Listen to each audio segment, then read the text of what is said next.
कार्यक्रम के पुण्यार्चक हैं श्री वर्धमान श्वेतांबर स्थानकवासी जैन श्रावक संघ ट्रस्ट, उपाध्याय प्रवर प्रवीण ऋषि चातुर्मास समिति। ध्यान का विषय शुरू करने जा रहे हैं। आपका ध्यान मेरे पर बना रहे।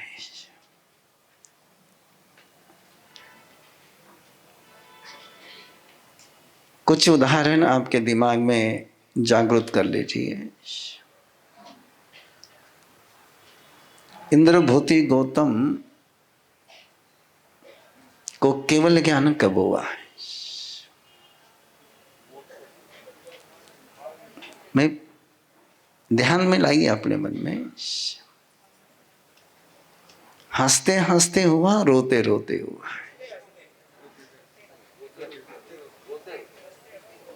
थोड़ा सा दिमाग में लाइए केवल, है ना। इंद्रभूति गौतम को केवल ज्ञान हंसते हंसते हुआ, रोते रोते हुआ है।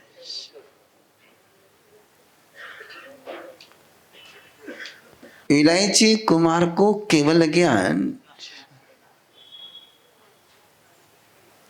पद्मासन की मुद्रा में हुआ, ध्यान की मुद्रा में हुआ, या नाचते नाचते हुआ है। मुझे पता नहीं, जब मैंने कल कहा था तो उस पर आपका चिंतन चला कि नहीं चला। इलायची कुमार को केवल ज्ञान नाचते नाचते हो जाता है। एकेंद्रिय से लेकर तो पंचेंद्रिय तक के जीव, चाहे नारकी के हो, चाहे तिरंच गति के हो, चाहे देव गति के हो, चाहे मनुष्य गति के हो, जहां प्रत्याख्यानात्मक चरित्र नहीं है, पचकान का चरित्र जहां नहीं है देवगति और नरक गति में, देश पचकान का चरित्र तिरंच गति में है, सर्व पचकान का चरित्र मनुष्य गति में हो सकता है। लेकिन सवाल केवल इतना ही है,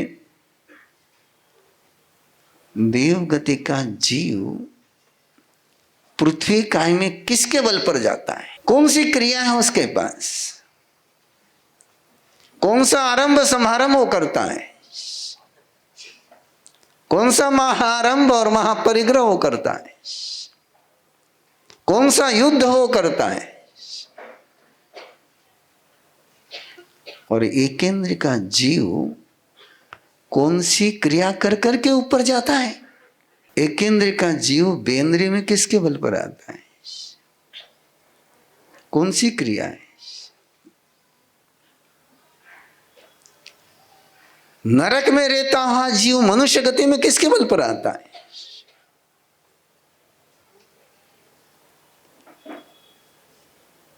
क्या है वहां पर? वह आश्रव का कारण क्या है? वह निर्जरा का कारण क्या है? वह बंध का कारण क्या है?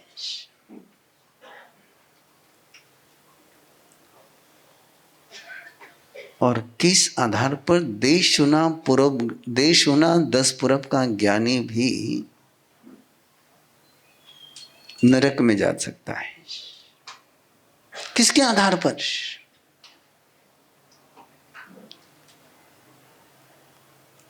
क्या था प्रसन्नचंद्र राजर्षि के पास? क्या शरीर की मुद्रा चेंज हुई, जगह चेंज हुई, दिशा चेंज हुई? एक पल था, एक अवस्था थी, एक स्थिति थी कि जहां 7वें नारकी की स्पर्श न कर रहा है, और वहीं पर वो केवल ज्ञान, वही जगह है, वही दिशा है। न जगह चेंज हुई है, न दिशा चेंज हुई है, न मुद्रा चेंज हुई है। बदलाव आया तो किसमें आया?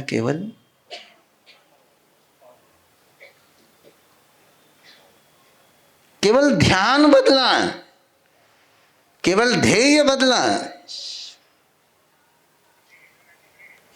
स्थिति वही है, अवस्था वही है शरीर की। बदलाव आया तो केवल ध्येय में बदलाव आया, और ध्येय में बदलाव आया तो ध्यान में बदलाव आया, और ध्यान में बदलाव आया तो ध्याता में बदलाव आ गया। 3 शब्द, ध्येय, ध्यान और ध्याता। ध्येय, ध्यान और ध्याता, ये तीनों चेंज हो जाए तो जीवन बदलता है। वो बदलना बिगड़ने के रूप में भी हो सकता है, सुधरने के रूप में भी हो सकता है।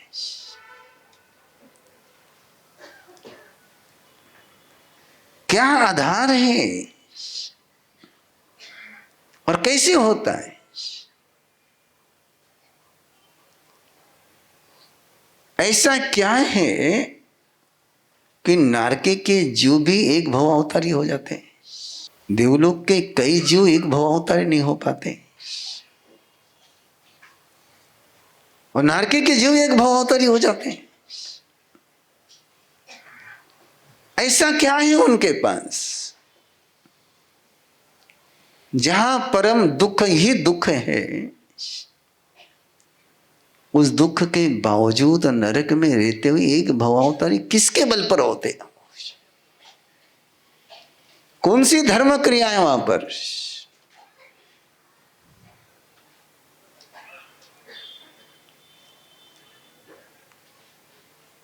कौन सा प्रवचन सुनते हैं वहां पर? कौन सा सात्विक आहार करते हैं वहां पर?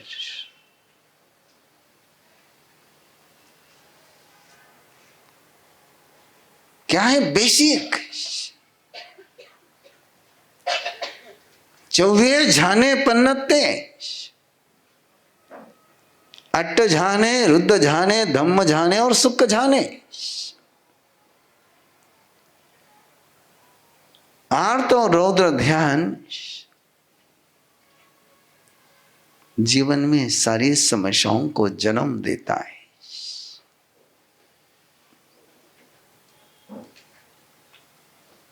आर्त ध्यान और रौद्र ध्यान जीवन में सभी समस्याओं का मूल कारण है। धर्म ध्यान समाधान का मूल कारण है, और शुक्ल ध्यान सिद्धि का मूल कारण है। ध्यान शुक्ल क्रिया शब्द नहीं है, आर्त क्रिया शब्द नहीं है, रौद्र क्रिया शब्द नहीं है, धर्म क्रिया शब्द नहीं है। शब्द क्या है? धर्म ध्यान। चेतना जब धर्म ध्यान में होती है तो जो भी क्रिया वो करता है वो धर्म क्रिया हो जाती है। और चेतना जब आर्त ध्यान में होती है, चेतना जब रौद्र ध्यान में होती है, तो कोई भी क्रिया आश्रव कराएगी, निर्जरा कराएगी। हेलो। और कौन सा आश्रव? आश्रव तो धर्म ध्यान में भी आश्रव होना है, धर्म ध्यान में भी आश्रव होना है। एकांत निर्जरा तो केवल शुक्ल ध्यान में, धर्म ध्यान में भी आश्रव होना है। कौन सा आश्रव होगा वहां पर? शुभ का आश्रव होगा। किसका आश्रय होगा? शुभ का आश्रय होगा, अशुभ का संवर होगा। और आर्त ध्यान में अशुभ का आश्रय होगा और शुभ का संवर होगा। अशुभ का दरवाजा खुल जाएगा और शुभ का दरवाजा बंद हो जाएगा। धर्म ध्यान में अशुभ का दरवाजा बंद हो जाएगा और शुभ का दरवाजा खुल जाएगा। 3 योग, मन योग, वचन योग और काया योग। जब तक अयोगी गुणस्थान नहीं आता है, अयोगी केवली नहीं बनता है, तब तक तीन योग की प्रवृत्ति चलती ही रहती है। सहयोगी है। अब वो जो योग है उसका, वो शुभ में लगेगा तो अशुभ का दरवाजा बंद हो जाएगा, और वही तीनों योग उसके अशुभ में लग गए तो शुभ का दरवाजा बंद हो गया, और शुभ में लग गए तो अशुभ का दरवाजा बंद हो गया। एक बार चेक कर लो आपके तीनों योग शुभ में लगे कि अशुभ में लगे।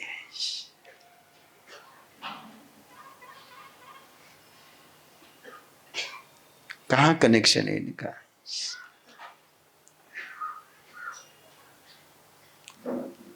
आर्त में है, रौद्र में है। फॉर एग्जाम्पल 10 बज गई, फॉर एग्जाम्पल आपका सामयिक का समय पूरा हो गया और महाराज साहब का व्याख्यान बंद नहीं हुआ।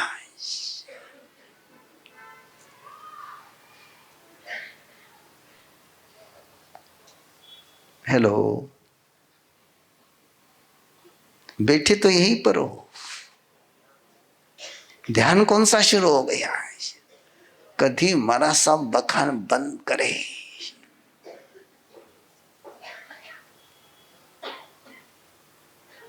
ध्यान कौन सा शुरू हो गया?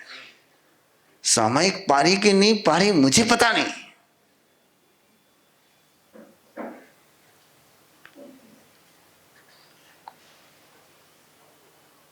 मन दुप्पनी हाने, वही दुप्पनी हाने, काय दुप्पनी हाने, सामयिक के पहले 3 आती 4। और परिधान कहते किसको है? दुष्टता में सरेंडर हो जाना दुप्पनी हाने। किसको सरेंडर होते हैं? किसको सरेंडर होते हैं? और जिसको हम सरेंडर होते हैं उसका अंदर में फ्लो शुरू हो जाता है।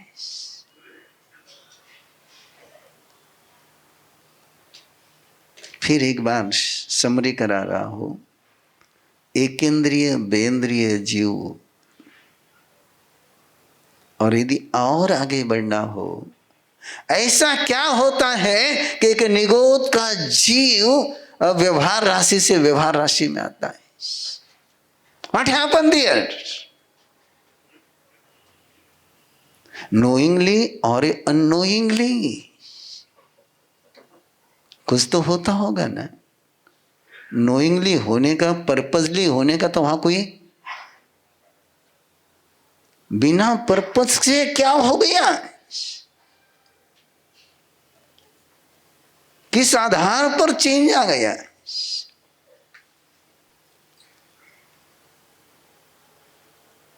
क्यों मैंने ध्यान का विषय लिया? ऐसा मैंने लिया नहीं है, सच में कहो तो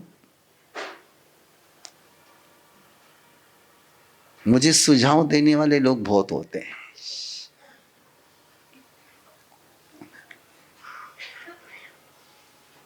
और उस सुझाव देने वाले की एक मानसिकता होती है कि अब तक महाराज साहब इस विषय पर बोले नहीं, महाराज साहब को इस विषय पर बुलवाना है।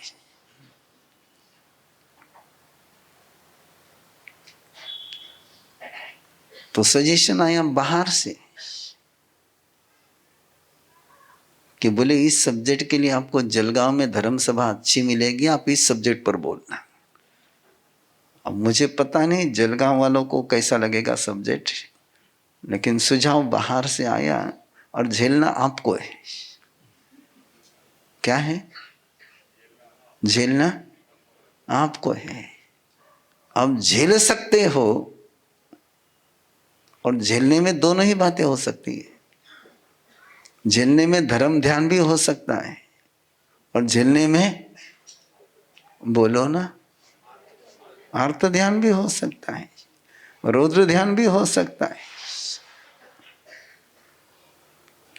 झेलना तो ही है। अब झेलते झेलते आर्त ध्यान करना कि रौद्र ध्यान करना कि धर्म ध्यान करना, ये आप पर डिपेंड है। इसलिए ध्यान का विषय लिया और मुझे लगा कि हाँ, कि आज ध्यान को लेकर के दुनिया में सबसे बड़ा मार्केट कोई है,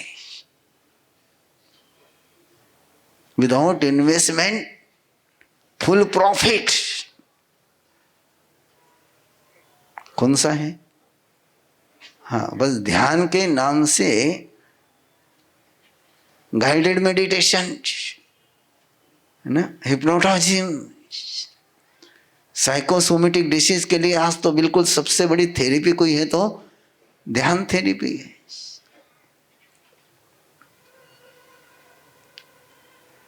और जिनके पास ध्यान के अलावा जिनकी परंपरा में सबसे अधिक मूल्य ध्यान को दिया गया,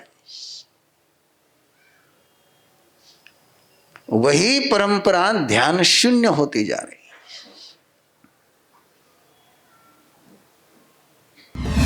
आगाज है चेतना की क्रांति का, आसमान है नई ऊंचाई का। उपाध्याय श्री प्रवीण ऋषि जी महाराज साहब की स्नेह से भरी शीतल छाया में पुणे महाराष्ट्र में परिवर्तन चातुर्मास 2025 के दौरान अंतर्मन की दिव्यता से करें स्वयं का साक्षात्कार। Colour and form therapy heals the mind, body and soul. 7 to 14 जुलाई 2025। अरहम पुरुषाकर मेडिटेशन, एक अनोखा शिक्षक प्रशिक्षण आवासीय शिविर brings positivity and transformation। 15 to 17 जुलाई 2025।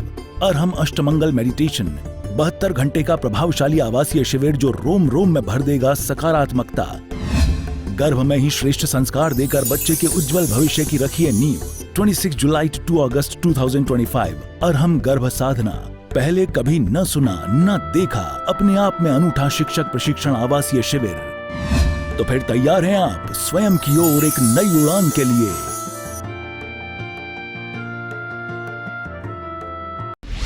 इस कार्यक्रम के पुण्यार्चक हैं श्री वर्धमान श्वेतांबर स्थानकवासी जैन श्रावक संघ ट्रस्ट, उपाध्याय प्रवर प्रवीण ऋषि चातुर्मास समिति, महावीर भवन इंदौर।